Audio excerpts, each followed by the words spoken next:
जिस समय कोई समस्या जन्म लेती है, उसके साथ ही उसका समाधान भी जन्म लेता है। मुश्किल से मुश्किल हालात में भी दिन सिर्फ 24 घंटे का ही होता है। वक्त ठहरता कहाँ है, जैसा भी हो गुजर ही जाता है। अंधेरी से अंधेरी रात भी अपनी कोख में दिन का उजाला लिए होती है। जीवन कभी कभी ऐसे दौर से गुजरता है जैसे एक ट्रेन किसी सुरंग से गुजरती है, घुप अंधेरे से भरी सुरंग से। पर क्या हम उस वक्त अपनी टिकट फेंककर उस ट्रेन से बाहर कूद जाते हैं? नहीं, क्योंकि हमें यकीन होता है कि ट्रेन का चालक हमें सुरक्षित रूप से उस सुरंग से बाहर ले जाएगा। जिंदगी की ट्रेन भी जब दुखों और मुसीबतों की सुरंग से गुजर रही हो, चारों ओर अंधेरा दिख रहा हो, तभी तो जरूरत होती है उस भरोसे की, जिंदगी के ड्राइवर पर भरोसे की, जो पार ले ही जाएगा। बस याद रखना कि कभी कभी सुरंग बहुत छोटी होती है और कभी कभी बहुत बड़ी, पर आखिरकार यह है तो एक सुरंग ही, जिसके दूसरी ओर उजाला ही उजाला है। बस भरोसा मत खोना। शाखाएं अगर रही तो पत्ते भी आएंगे, ये दिन बुरे हैं तो क्या हुआ, अच्छे भी आएंगे। एक घर में 5 दिए जल रहे थे। एक दिन पहले दिए ने कहा, इतना जलकर भी मेरी रोशनी की कोई कद्र नहीं, आज मैं सबके लिए व्यर्थ हूं। इससे तो बेहतर है कि मैं बुझ जाऊं। ये कहकर वो दिया बुझ गया। जानते हो वो दिया कौन था? वो दिया था उत्साह का प्रतीक। उसे देखकर दूसरे दिए ने कहा, जो शांति का प्रतीक था, मुझे भी बुझ ही जाना चाहिए। मैं निरंतर दुनिया को शांति की रोशनी दे रहा हूं, पर फिर भी लोग हिंसा करते हैं। ये कहकर वो दिया भी बुझ गया। तीसरा दिया, जो भाईचारे का दिया था, वो भी उन्हें देखकर बुझ गया। अब न उत्साह था, न शांति, न भाईचारा। तो ऐसे में चौथा दिया, जो एकता का प्रतीक था, वो भला कैसे जला रहता? वो भी आखिरकार बुझ ही गया। पर एक दिया था जो अभी भी जल रहा था, एक छोटा सा दिया, अपनी मध्यम सी लौ लिए निरंतर जलता हुआ। एक छोटा बच्चा घर में आया।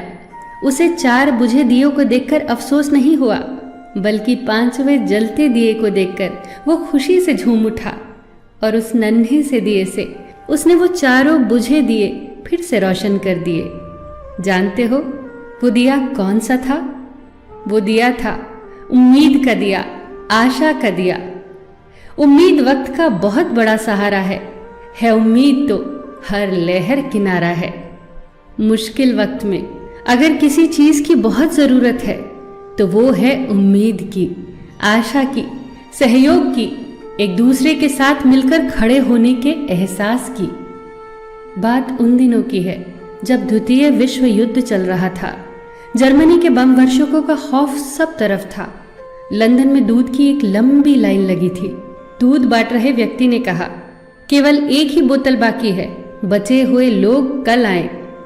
आखिर में दूध की बोतल जिस व्यक्ति के हाथ आई, उसके ठीक पीछे एक महिला खड़ी थी, जिसकी गोद में एक छोटा सा बच्चा था। दूध न मिलने के कारण उसके चेहरे पर चिंता की लकीरें उभर आई। पर ये क्या, दूध बांटने वाले व्यक्ति ने दूध की बोतल उसके हाथों में दे दी। वो चौंकी। हुआ यूं कि उसके आगे खड़ा व्यक्ति पंक्ति से हट गया, जिसके कारण दूध की बोतल उस औरत को मिल गई। लाइन में खड़े सभी लोग उस व्यक्ति के लिए जोर जोर से तालियां बजाने लगे। उस व्यक्ति ने उस औरत के पास जाकर इतना ही कहा, आपका बच्चा बहुत प्यारा है, यह इंग्लैंड का भविष्य है, इसकी परवरिश बहुत अच्छे से करना। जब इस घटना की खबर war time prime minister Winston Churchill को लगी तो उनके चेहरे पर चमक आ गई। जर्मनी के जबरदस्त हमलों की विभीषिका से उत्पन्न चिंता से उभर कर वो बोले, अब हिटलर को संदेश भेज दो। ब्रिटेन की जीत को अब कोई नहीं रोक सकता, क्योंकि यहाँ के लोग देश पर मंडरा रहे भयंकर संकट के समय भी अपना निजी हित भूलकर देश के बारे में सोचते हैं। चर्चिल का यह विश्वास सत्य सिद्ध हुआ। ब्रिटेन विश्व युद्ध में विजेता बनकर उभरा। यह विश्वास आया कहाँ से? ये आत्मबल आया कहाँ से? आप ही सोचिए। बहुत फर्क पड़ता है हौसलों की उड़ान में, जब सब साथ हो एक दूसरे का सहयोग करते हुए। बहुत फर्क पड़ता है जब हम अपने हितों को छोड़कर सिर्फ देश के हितों के बारे में सोचते हैं। बहुत फर्क पड़ता है जब हम एक की ताकत को पहचान कर एक एक रेशा जुड़कर न टूटने वाली मजबूत रस्सी का निर्माण करते हैं। बहुत फर्क पड़ता है हर छोटी से छोटी सकारात्मक चीज से, बहुत फर्क पड़ता है। फिर मिलेंगे दोस्तों अगली वीडियो के साथ। तब तक के लिए अपना ख्याल रखना और हमेशा मुस्कुराते रहना।